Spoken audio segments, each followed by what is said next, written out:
नमस्कार मैत्रिणींनो, कवितास क्रिएशनमध्ये तुमच्या सगळ्यांचं स्वागत आहे. मी कविता सुभाष चव्हाण तुमच्यासाठी घेऊन आले आहे फ्रीमध्ये आरीवर्क क्लास. आज आपला क्लासचा 26वा दिवस आहे. तर चला आपण पाहूयात आता आपण आज काय करणार आहोत ते. हे बघा, आज आपण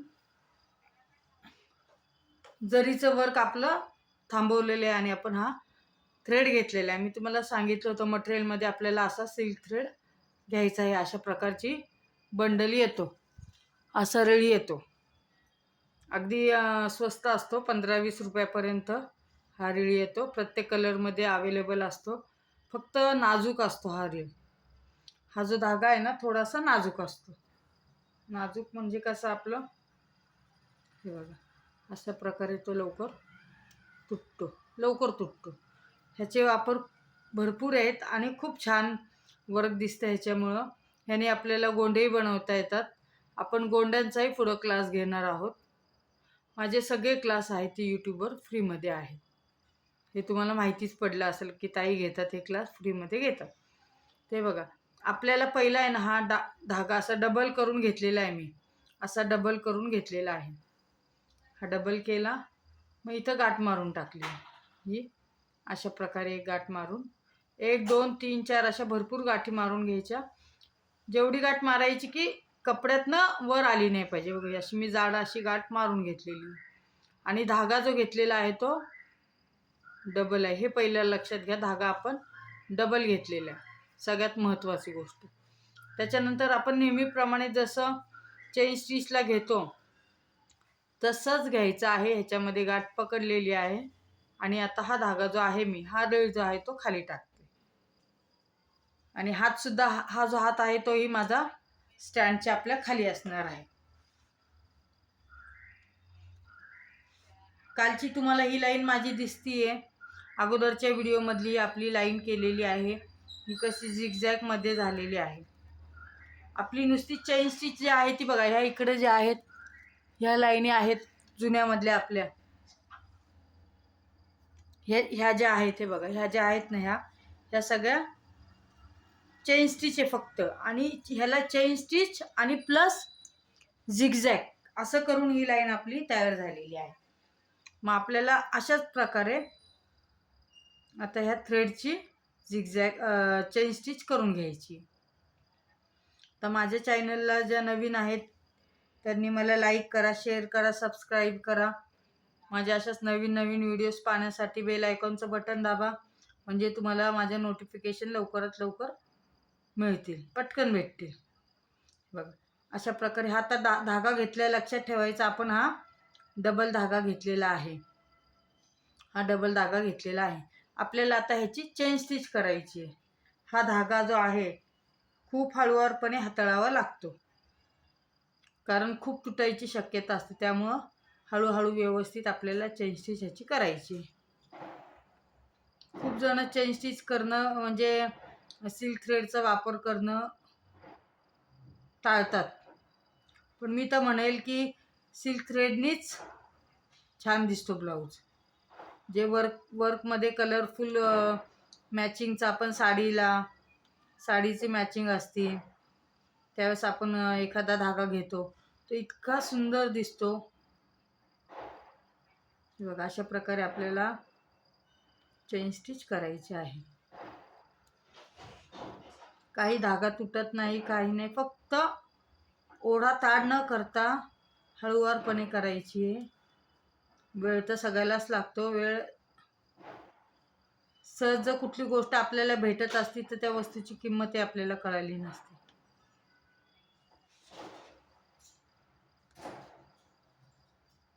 अशा प्रकारे आपल्याला चेन स्टिच पूर्ण करायची आहे.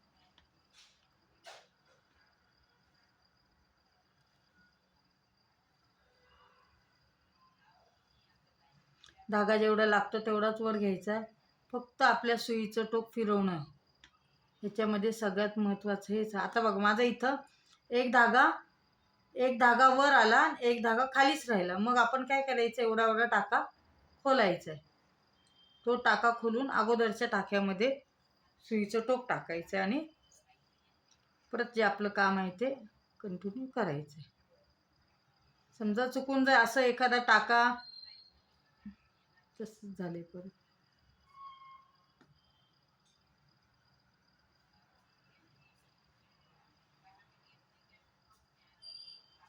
काय झालं सांगू का तुम्हाला, खालच्या खालीच आपला हा बघा, हा धागा जो आहे तो खालच्या खालीच तुटून गेलेला आहे बघा. डबलमध्ये घेतला होता ना तो धागा, तुटून गेलेला आहे. मग अशा वेळेस आपल्याला काय करायचं आहे, एक धागा, जो धागा तुटलेला आहे, थांबा, गुंथाई होतो या धाग्याचा खूप, त्याच्यामुळे एका बाउलमध्ये खाली धागा ठेवून द्यायचा आहे, म्हणजे तो धागा इकडे तिकडे आपला जात नाही.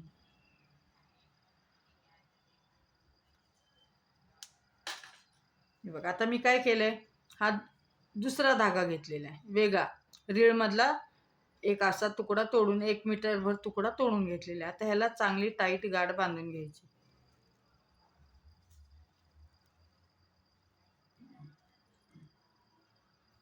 ही अशी मोठी टाईट गाठ झालेली आपली, बघा. ही टाईट गाठ झाल्यानंतर, ही टाईट गाठ झालेली आहे.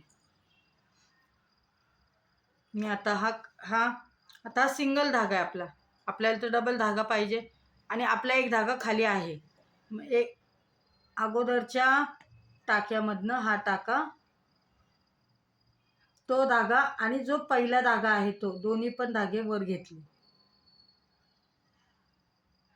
दोन्ही धागे आपल्याला वर घ्यायचे अशा पद्धतीने. बघ, सिल्क थ्रेड खूप नाजूक असल्यामुळे तो तुटतो, त्याला आपल्याला काहीच करू शकत नाही आपण, फक्त आपण, हे ऑप्शन आहे आपल्याकडे.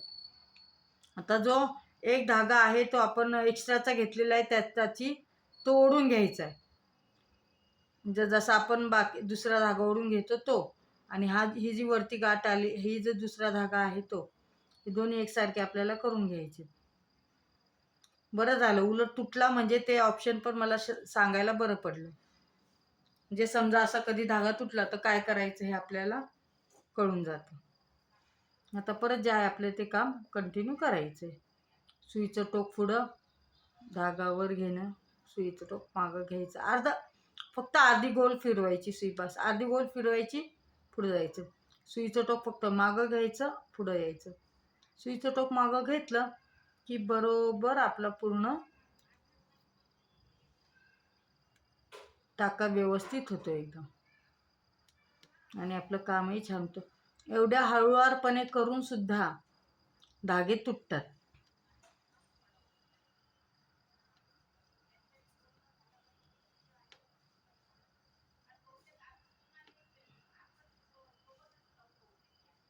जसे आपण जरीच्या थ्रेडचे सगळे प्रकार केलेत, तसे सिल्कचे पण करायचेत. ते आता तुम्ही तुमची प्रॅक्टिस करून घेऊ शकता. पानांचा आकार वगैरे तो जसा आहे तसाच आपण काढू शकतो, काढायचा आहे म्हणजे.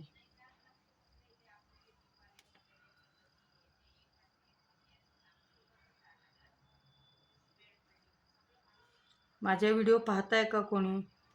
पाहत चला आणि सुरुवात करा. तुम्हाला जर आवड असेल तर तुम्हाला नक्कीच येणार, आणि ज्याला आवड नाही ते नुसतंच बघत बसणार आहे, त्याला काय आपण काहीच करू शकत नाही. पाहण्यापेक्षा काहीतरी शिका.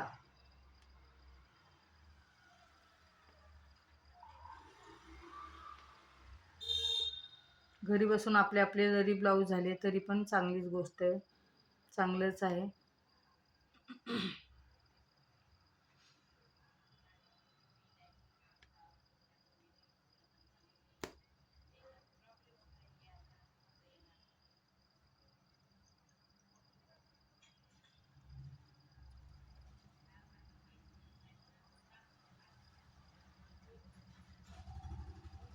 अशा प्रकारे आपल्याला हे काम नीट आणि क्लीनमध्ये व्यवस्थित करायचं आहे.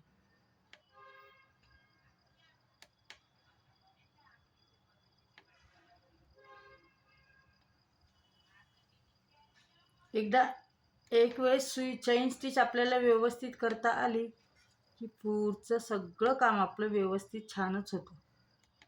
त्याच्यामुळे जेवढी जमेल तेवढी चैन स्टिचची प्रॅक्टिस करा तुम्ही. सिल्क थ्रेडचा वापर जो आहे ते आपल्याला 2 कलर 3 कलर मल्टी कलरमध्ये कोणी कोणी म्हणतं आम्हाला 2-3 साड्यांवर ब्लाऊज झालं पाहिजे, अशा हिशोबाने पण कोणी कोणी ब्लाऊज करतं. मग त्याप्रमाणे आपल्याला कलर यूज करावे लागतात. जे काय आहे ते त्यांना विचारूनच कलर यूज करायचे. आपण आपल्या जास्त डोकं चालवायचंच नाही. हे बघा, हे आता इथं आलं आपलं सेम जशी ही आपण ही जी लाईन केलेली आहे तशीच आपल्याला ही लाईन पण करायची आहे. म्हणजे आपल्याला चेन स्टिचचं शिकून झाली तुम्हाला. त्याच्याबरोबर झिगझॅग स्टिच पण. फक्त एक ह्या साईडला टाका घ्यायचा, एक ह्या साईडला टाका घ्यायचा आणि एक ह्या साईडला टाका घ्यायचा.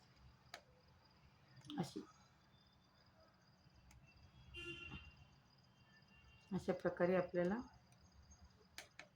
स्टिचिंग करायची आहे. टाके मारायचे सगळे. त्याला जास्त ओढाताड केली की धागा तुटतो. शीत आता गुंतला की तो हळूवारपणे काढावा लागतो. जास्त ओढताड करून अजिबात जमत नाही. निघाल्यानंतर आपण एक मागं जायचं आहे, एक टाका उचकडून टाकायचा आहे आणि अगोदरच्या टाक्यामधनं पुढं जायचं आहे. आता सिल्क थ्रेडचं कसं आहे, समजा आपला सिल्क थ्रेड वापरला आणि परत कधी कधी कसं होतं, आपण ते व्यवस्थित काम झालं नाही म्हणून खोलतो, तर खोलला ना तर तो सिल्क थ्रेड परत वापरायचा नाही आपल्याला. जसं जरदोसीचा पण आहे, तो नाजूक होऊन जातो. तो एकदा हाताळला ना की नाजूक होतो खूप, त्याच्यामुळे तो परत वापरायचा नाही आपल्याला. मग अशा वेळेस काय करायचं, तेवढा जो धाग्याचा तुकडा आहे तो काढून फेकून द्यायचा आहे.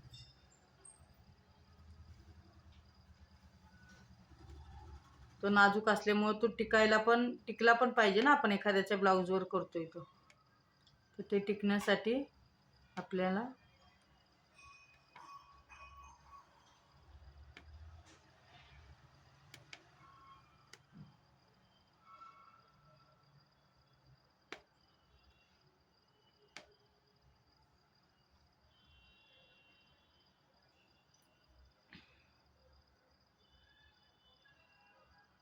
अशा प्रकारे हे आपल्याला संपूर्ण लाईन करून घ्यायची आहे. तर ही संपूर्ण लाईन करून आपल्याला इथं शेवटी इथं एंड नॉट द्यायची. आणि माझ्या चॅनलला जे नवीन आहेत मी परत सांगते, लाईक करा, शेअर करा, सबस्क्राईब करा. माझे नवीन नवीन व्हिडिओ पाहण्यासाठी बेल आयकॉनचं बटन दाबा, म्हणजे तुम्हाला माझे नोटिफिकेशन लवकरात लवकर मिळतील. अशा प्रकारे आपल्याला हे काम चालूच ठेवायचं आहे. आणि इथपर्यंत हे जे आहे ना, हे इथपर्यंत आपल्याला पूर्ण अशी ही जी लाईन केलेली आहे सेम तशीच, फक्त आपला धागा बदललेला आहे, ती इथपर्यंत करायची आहे. माझा व्हिडिओ पाहिल्याबद्दल थँक्यू.